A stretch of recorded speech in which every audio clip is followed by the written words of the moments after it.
Is the audio good? Yes. All right. Hello and welcome to the 2019 IPCPR Convention and Trade Show. It's day 2. It's about 29 minutes before the trade show opens. We're here with Klaas Pieter Kelner, the newly engaged, allegedly about to be married, Klaas Pieter Kelner. And for those of you that are not interested in his marital status, he is better known as the brand ambassador for Davidoff, and specifically the Davidoff brand of Davidoff. So, we are smoking what, Klaas? Davidoff Yamasa, the Toro size.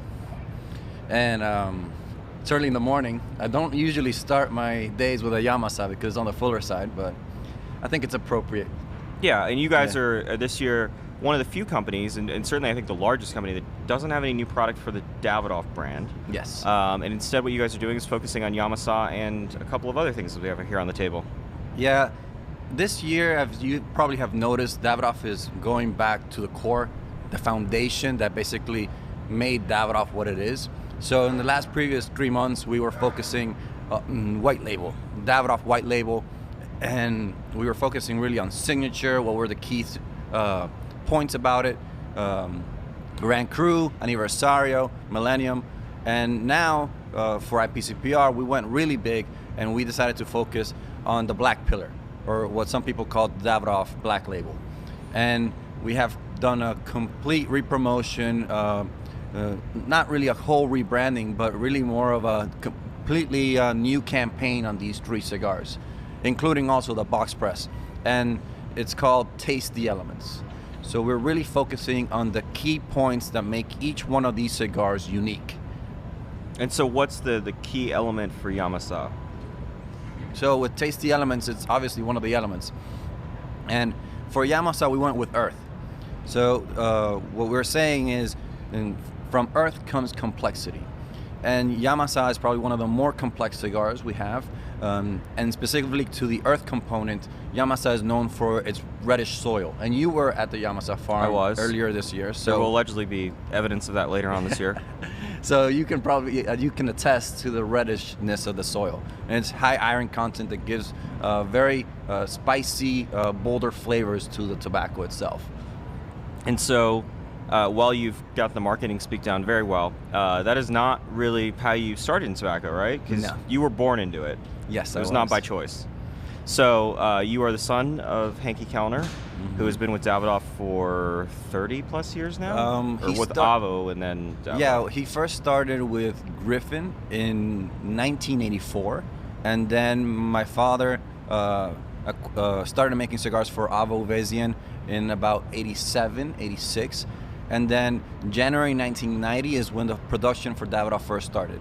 So January 1990, Davidoff starts making cigars in the Dominican Republic with my father, and 10 months later, November, I was born. So I was really literally born into the brand. Into the Davidoff brand. And it's not just your father, you have many siblings, and they all, every time I'm in the Dominican Republic, we seem to run into them. They all are involved in tobacco, it seems like, in one way or another. Your sister Monica is a prolific grower as well as your father. Hendrik Jr. obviously has a small factory, makes some very good cigars for other people. And so what was your initial training like in the tobacco space?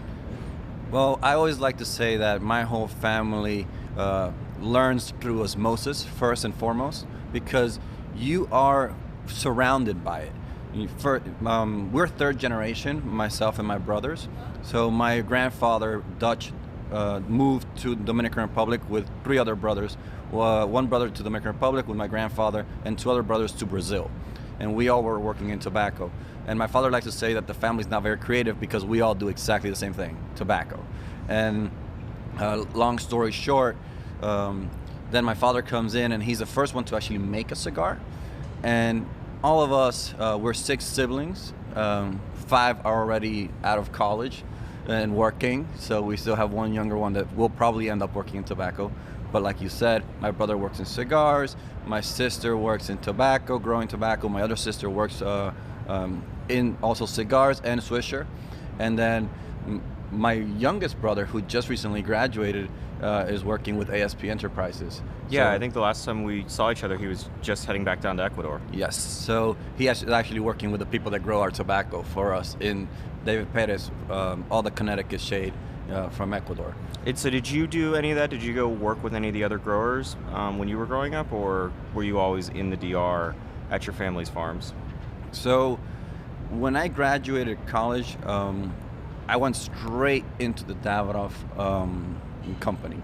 And what I did was I did a 1.5 year internship where the company decided to bring me through every single step of the way. They took me into every single department, 3 first months in the farm because it was season, then 1 month in every single factory, including Davidoff Cigars factory, OK factory where Avo cigars are made, Zeno cigars are made, Occidental factory where Cusano bundle cigars were made at the time. And then I did finance in the company. I learned a little bit about marketing, and they sent me out into the world to learn about the events and how they market it and how we distribute the cigars. So I did everything in the company, or virtually almost everything. And so I think we first met each other, we may have met each other at one of these events, because you've been coming to them for a while now, and notably playing the piano in the booth. Yeah. And is there piano this year, or is the piano? There is did no it not, piano. The piano didn't make the budget. Yeah. And so. Or the size. It's, you know, the booth's getting a little smaller. It's getting a little bit crowded. And so we first met each other with any sort of extent in the Dominican Republic. You were hosting some of the Viaje El Origin trips with Davidoff, which is, for those of you that don't know, it's the trips that Davidoff hosts largely for retailers to come down and see the Dominican operations. When did you start doing that, where you were sort of the de facto tour guide for Davidoff? Well, even before I officially got a job with Davidoff, I mean with a paycheck, because I like to say that I was doing community service beforehand. My father always took me into all the groups, into all the dinners. I've been going to IPCPR when it was called RTDA as a little kid, and I would not go into the trade show floor during working hours, but I would walk into the trade show, look at the booth, how it's being set up. I would go to the dinners, and my father always involved me very much into everything growing up. I actually started doing tours of the factory and teaching people about cigars at the age of 17. So that's when my dad handed over the microphone to me the first time, and I was actually already doing different activities for Davidoff with no paycheck. All right, and so now you're back in the States. Mm-hmm. You went to college here, and you are in Tampa and Pinellas, and you are working on the marketing team. Yes. And are the brand ambassador. Is that your official title, or do you have another one now? Technically, senior brand ambassador, United States. Is there a junior brand ambassador? There used to be. That was me. Okay, so you've gotten promoted from to be the same person to be your boss now, I guess. Yeah. And so you go around the country and promote the Davidoff brand and do tasting events and those sorts of things. Is there anything else that sort of missing with that role? You're doing YouTube a lot now? I'm on YouTube a lot. Instagram a lot? You're getting Instagram famous? A little bit. Hopefully, Klaas Kelner, at Klaas Kelner. At Klaas Kelner. We did, I think, tag you in just about everything, so. I mean, you guys do help from time to time. We're getting better. But, so yeah, basically, my job as a brand ambassador really covers two things. Traveling, where I do, I help with merchandising in the stores when I'm in every store. I help training the staff, and then I do consumer events. And then the other side of my job is I help the team in-house on the social media side. So I help create content, specifically the tobacco content, making sure everything sounds like somebody that knows about tobacco wrote it. You know, it's very important that when you do a campaign, this is from earth comes complexity. Really understand and let the consumer understand why earth is important, why fire would be important for Nicaragua, why water would be important for Escurio. And these are the things that you have to connect. It can't just be fluff. There has to be actual evidence of why tobacco has these elements. And so in that process that you talk about in terms of, you know, making sure that the stories are written by someone that knows, you know, kind of what's up. Is there a part of the process that you like, you know, the most? I mean, they say there's, you know, 300 hands touch, you know, all the components of a cigar. I mean, is it the putting the seeds into the, you know, into the planters? Is it the transfer process? Is it in the factory? Do you really enjoy packaging? Like, what's the? It would not be packaging.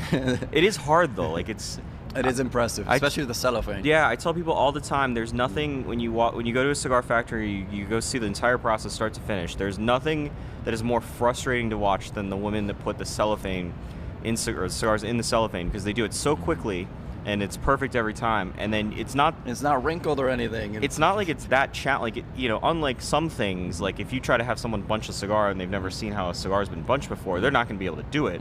But the cellophane, you can look at it and go, okay, this is a pretty simple process here in terms of what's got to happen. It is so challenging, and they do it so quickly every time perfectly, and then you sit there with your big fat hands, or my big fat hands, and the cellophane's all wrinkled, the cigars, at an angle.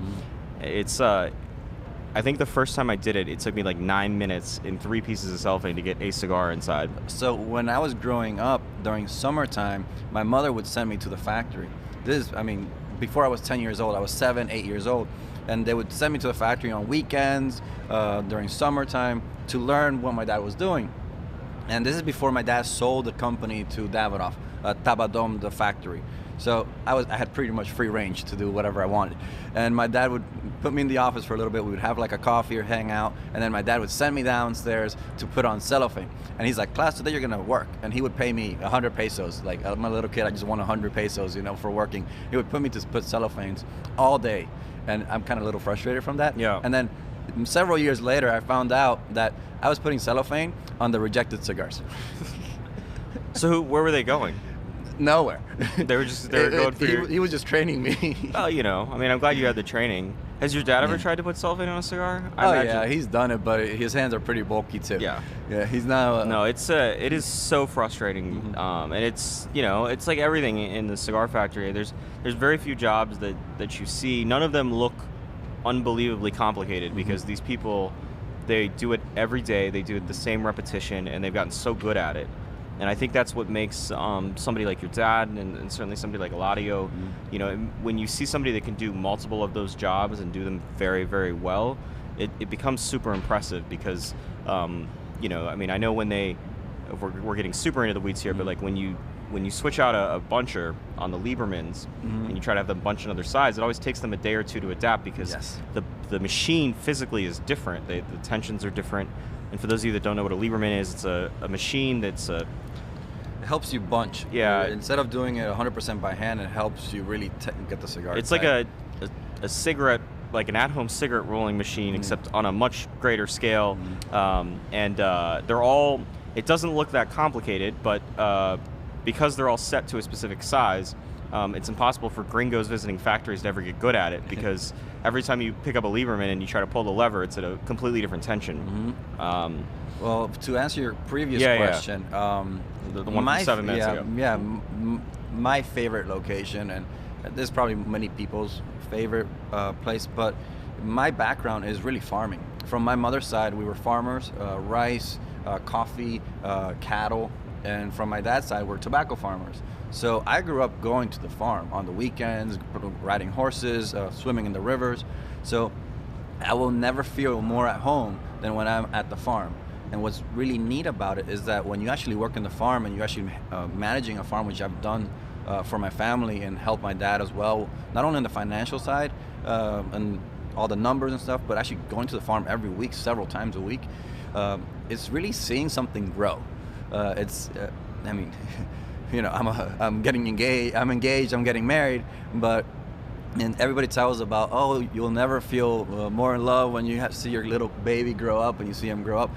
We experience this every single year with our little tobacco plants. And you go through all the hardships, to the rain, to the dryness, depending on the weather. You go through all insects that can come out, all the hardships with employees. But at the end, after 2 months, you have these plants that are taller than you, and you're like, wow, we did something here. And every single day you go, the plant is a little taller and it's healthier, and you're growing something out of nothing. Dust. No, it's crazy, and I only had the opportunity to do this once, but to go to a tobacco field at night, because it's a nightshade, which literally means that it grows at night. Yes. And you can hear it at certain points of the growing season. You can actually hear the leaves touching each other as they get larger.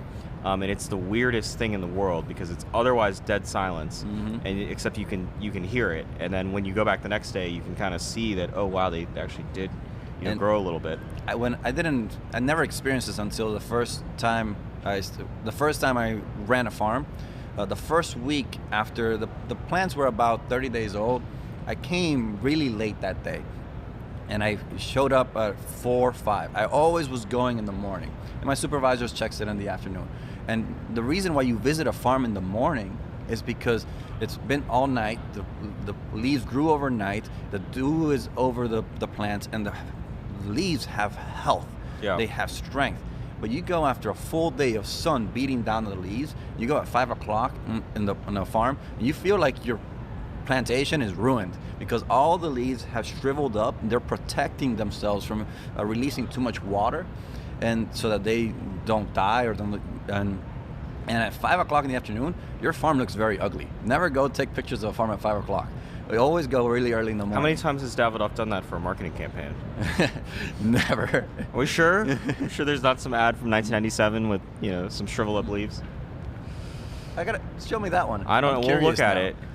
But no, so we'll get back to some things that I think that the viewers at home might have a little bit more connection to. So Davidoff makes a lot of cigars, a lot of different styles of cigars now, which has got to be different than when you were growing up. Davidoff was really kind of known for making a singular profile of cigars, and obviously with Nicaragua, but even with other blends, it's really they're making stronger cigars, bolder cigars than they ever have before. What's, you can go into the rooms in the factory and see all the different bins as we've tried to steal over the years from the factories.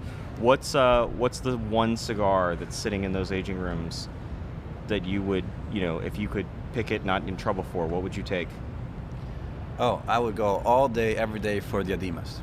The Diademas Finas? No, Diademas. The big ones, the hundreds? The hundreds. Have you smoked, I'm sure you've smoked the new one? I've not. I have. Yes. And so I smoked the original, yes, but many years after it didn't release. Is it a similar cigar? It's on point. You can notice. So I still have 2 from 2006. From the cabinet release. Yeah, from the original release. The worst packaging ever for a cigar that was like $60 or something at the time. But it was traditional. It was for those that don't know, because there was only 100 cabinets of them. It was a plain, gigantic box because the cigar is gigantic. Yeah. But a very, very plain box, no bands, and really no distinctive markings, just a plain wooden box, and they sold for thousands of dollars even back then. And then little boxes for each cigar as well. But no, not for the original one. Later. Yeah. No, the original one was just in a huge box. Yeah, it was just ribbons. So the Diademas, that's the go-to? Yes, and the new cigar, whoever got a hold of one of them, because I'm pretty sure it's hard to find now. The new cigar, when you compare it to the one that's been aged now 13 years, it obviously has a little bit more oomph because the aging has toned down the flavors, and it's pretty on point because it's stimulating the same areas. And for me, it's that 3-hour cigar that I enjoy for celebratory moments. I normally have one every single one of my birthdays, so I still got 2 more birthdays to go. So is that going to be the wedding cigar? Not this year. Because it's going to delay the wedding quite a bit if you're doing that. No, for the wedding cigar, I think I'll make my own blend. For the wedding? No, for the real wedding. Oh, the real wedding. Because this is the Vegas wedding. Yeah, but I mean, does the Dominican Republic not recognize the Vegas wedding? Yeah, but ask the parents. The cultural wedding, the traditional wedding, Catholic wedding. The one where there's going to be 1,700 people there, that wedding? I hope not that many. Yeah, but you're not responsible. You have no say over who gets invited. My dad does. Yeah. I'm going to go ask Hanky for an invite. You've been trying to get into this wedding. I haven't been trying to get into the wedding at all. It was, I'll ask your brother. I'm sure he'll give me an invite. So, Diademas 100 is the original Diademas is the go-to cigar. Is there any cigar within the portfolio that you swear? I'm sure has been, but we noticed about 6 years ago that Davidoff was changing. The blends were changing. It was no longer the mild to medium body, mild to medium strength, medium-ish body, full flavored cigars. They were getting strength. Was there anyone that you smoked and were like, oh wow, we're gonna put this out as a Davidoff product? This is quite different. Escurio was the first. That was not the cigar that when I had it the first time I was like, oh, this is different. Nicaragua, There's a lot of cigars out there that have similar profile, especially with Nicaragua being such a big country. Yamasa came later on, but when Escurio first came out, I was like, okay, this blend is different, and it was received very differently all over, not only the United States, but all over the world. And it's really crazy because I go to different countries, and for example, in Italy, they go nuts over it. And different countries go nuts over Escurio, and some locations don't go so nuts over it. But it's very, very different. The half-wheel office didn't go nuts for the Escurio. Yeah. Yeah, it certainly is a different blend. I don't know how better to describe it in a less offensive manner, but it seems incomplete for a Davidoff. Like, I think that, I remember when Brooks came back from the Nicaragua launch. I was at the Camacho launch. I got the short end of that stick. But he came back from the Nicaragua launch, and he said, the Nicaragua tastes just kind of like a regular Davidoff. It tastes like a Davidoff. And it's like, well, what did you expect it was going to, this is what they make. They make a very, very distinct profile. They took Nicaraguan tobaccos and they made it work for that profile. It's not identical to the Dominican blends, but... No. It has the stimulations of a Nicaraguan blend, but it has the balance, the creaminess, the subtleness of a Davidoff cigar. Yeah, and it wouldn't have made sense for Davidoff, with all the years that they've done to cultivate their customer base, to then create a Liga Privada copycat and just power through their cigars. It would be off-brand. Yeah, it would be very off-brand. Though I think some of the art editions, I think Oro Blanco is a cigar that is relatively off base for a typical Davidoff blend. It has all the complexity, but it is a powerhouse cigar. Unfortunately, I don't get to smoke them very often. I've only had it 3 times. I've had it more than you, but a little pricey. Hopefully, we get another Oro Blanco before too long. Have you smoked any of Eladio's new stuff? Now he's getting all this elaborate packaging. Yes. I don't know if I've smoked every single one of them. I tried to buy every single one of them 1 year at Pro Cigar. Especially because you got his birthday cigars, and then you have the master selection, the master blender selections 1 through 15. Yeah, those don't count. Well, sorry. Sorry, Davidoff marketing team. And every year he comes up with new stuff. And when you tell me Eladio cigars, I never know exactly what. No, because he just sits there, he does the, and then he just smiles. You smile, he just gives it to you, you bow down. Okay, thank you. It's a ceremony. And then... but they're normally speaking very, very good cigars. And very different. Yeah. Very, very different. No, they're much stronger, but they have the complexity, and they still have, I would say, if there's one thing, and I've been very privileged to smoke a number of them over the years, it's one of the few cigars I still get excited for, because it takes all of the complexity that you get with Davidoff, and I think more so sort of like the story that you oftentimes, that the marketing team tries to tell with what the cigar is going to do, and then the European marketing team comes up with these crazy times about you're going to smoke this Churchill in 65 minutes. But it tries to tell all those stories, but with some real oomph to it that you really don't find in stronger, complex cigars. Like, there's a big difference between a Padron 1964, which is complex and strong, and what Eladio does with the Dominican tobacco, and increasingly more non-Dominican tobacco in his birthday blends.